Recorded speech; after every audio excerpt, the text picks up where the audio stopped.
Así como suena. Historias que merecen ser escuchadas.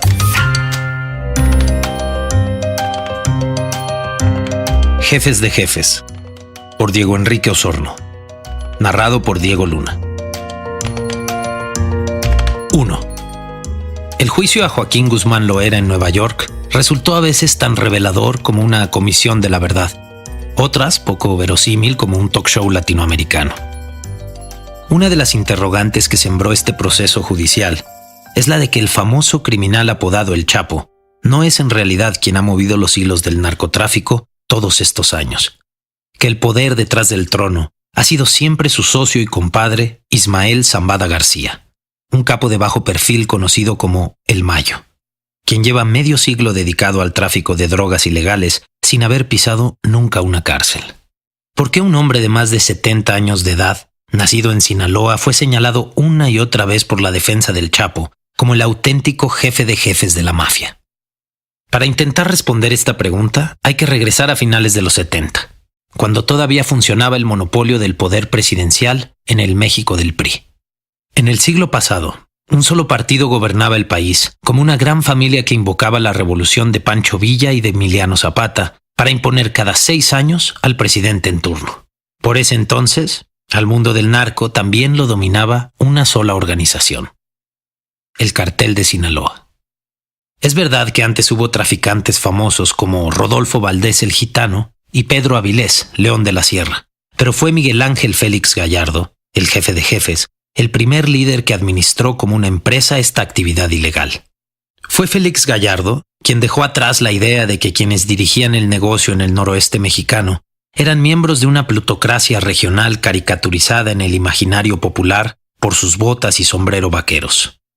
Todo iba más o menos bien para el primer capo del Cartel de Sinaloa, hasta que el asesinato del agente de la DEA, Enrique Camarena, se volvió un arma de presión para que el gobierno de Estados Unidos reforzara su cruzada contra las drogas y, de paso, la que sostenía contra el régimen de partido único que prevalecía en México. Así fue como acabaron siendo detenidos los principales operadores de Félix Gallardo, Rafael Caro Quintero y Ernesto Fonseca, convertidos después en los chivos expiatorios que ameritaba el crimen del agente estadounidense apodado Kiki, en el cual no se ha precisado la participación que tuvo otra agencia americana que por esos años operaba de manera intensa en territorio mexicano: la CIA. Debido a la misma presión, en 1989, Félix Gallardo también fue detenido. Con ello, concluía el modelo de cartel único con el que inició la industria del narcotráfico en el país. Tras la captura de Félix Gallardo, el gobierno mexicano divulgó la idea de que el capo, nacido en Culiacán, ya en prisión había organizado una reunión con sus principales allegados, puros traficantes sinaloenses, a fin de asignarles a cada uno el lugar del país en el que trabajarían de ese momento en adelante. Según la versión esparcida, el histórico reparto habría sido a grandes rasgos el siguiente: Tecate, Baja California, Joaquín Guzmán Loera, El Chapo. Tijuana, Baja California, familia Arellano Félix. San Luis Río Colorado, Sonora, Luis Héctor Palma, El Güero. Ciudad Juárez, familia Carrillo Fuentes. Nogales y Hermosillo, Sonora, Emilio Quintero Payán. Sinaloa, Ismael Zambada García, El Mayo. Durante años, esta fue considerada la génesis a partir de la cual el Cartel de Sinaloa se dividió en células organizadas en diferentes lugares llamados plazas, según la jerga del narco.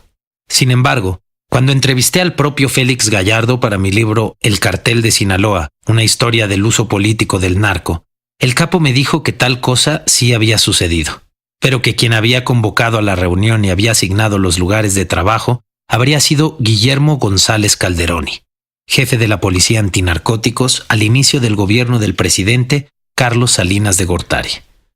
Fue González Calderoni quien en su tiempo repartió plazas. Él se lució ante sus superiores, pero después de mi detención ya no volvió a detener a nadie de importancia. Todos eran sus amigos. En 1989 no existían los carteles, me comentó Félix Gallardo, quien a diferencia del Chapo nunca fue extraditado a Estados Unidos, aunque permanece encerrado en una prisión mexicana de máxima seguridad. Cartel es una palabra que la DEA implementó a mediados de los 80 en América Latina. Luego fue retomada por las autoridades mexicanas. posteriormente por la prensa y finalmente por los ciudadanos de a pie. No es el término más preciso para designar a los grupos de traficantes mexicanos. Cartel remite a una organización económica que domina todas las fases de un negocio y que controla todo el mercado. Eso no ocurre siempre con los grupos mexicanos involucrados en el narco. Más allá de la mitología derivada del término, los propios traficantes han acabado por usarla también para nombrar a sus organizaciones. De esta forma, la palabra cartel ha trascendido su definición de diccionario y se ha convertido en una forma sencilla para referirse a un intrincado conglomerado de bandas establecidas en una región en específico, las cuales cuentan con estructuras flexibles para traficar drogas. Aunque no queda claro si fue Félix Gallardo o el propio gobierno quien creó el sistema de carteles que aún prevalece y se ha multiplicado en México, la idea de aquella decisión era que todas las células criminales seguirían organizadas de manera coordinada con las autoridades. Como me dijo Félix Gallardo, los narcos no estábamos contra el gobierno, éramos parte del gobierno. De esta forma, a finales de los 80, el narcotráfico funcionaba como una especie de empresa paraestatal a cargo de familias en su mayoría sinaloenses. Pero ya en los 90, México estaba viviendo la irrupción del neoliberalismo y de una incipiente alternancia partidista, por lo que los nuevos tiempos de competencia, así como las leyes de libre mercado y el máximo beneficio, terminaron por imponerse también en el mundo narco, que mostró tener una notable aptitud ultracapitalista. Bajo este contexto, la primera célula de traficantes que se separó de las demás para convertirse en un cartel fue la de Tijuana, de manera coincidente o no, asentada en el primer estado gobernado por un partido distinto al PRI, el PAN. En su momento, la familia Arellano Félix decretó la autonomía de su territorio y empezó a cobrar tarifas especiales a los demás traficantes que querían usar la codiciada frontera con California, Estados Unidos. Entre los afectados con esta decisión estaba el Mayo, que ya era un latifundista con enormes sembradíos de marihuana y adormidera en Sinaloa, así como el Chapo, que operaba en el cercano poblado de Tecate y era famoso desde entonces por haber creado una oportunidad de negocios debajo de la tierra, los túneles para cruzar la droga por la línea divisoria entre México y Estados Unidos. Ambos acabaron aliándose con la familia Carrillo Fuentes, que se había quedado con el control de Ciudad Juárez, el otro cruce importante de la frontera. Así fue como el Mayo y el Chapo primero se aliaron y luego construyeron junto a sus familias una de las organizaciones criminales más afamadas de los últimos años en el mundo, la cual terminaría siendo diseccionada en el juicio de Nueva York, al final del cual el Chapo fue condenado a cadena perpetua y se generó la sospecha de que había sido traicionado por su socio, quien de manera aparente siempre ostentó el poder detrás del trono en el cartel de Sinaloa.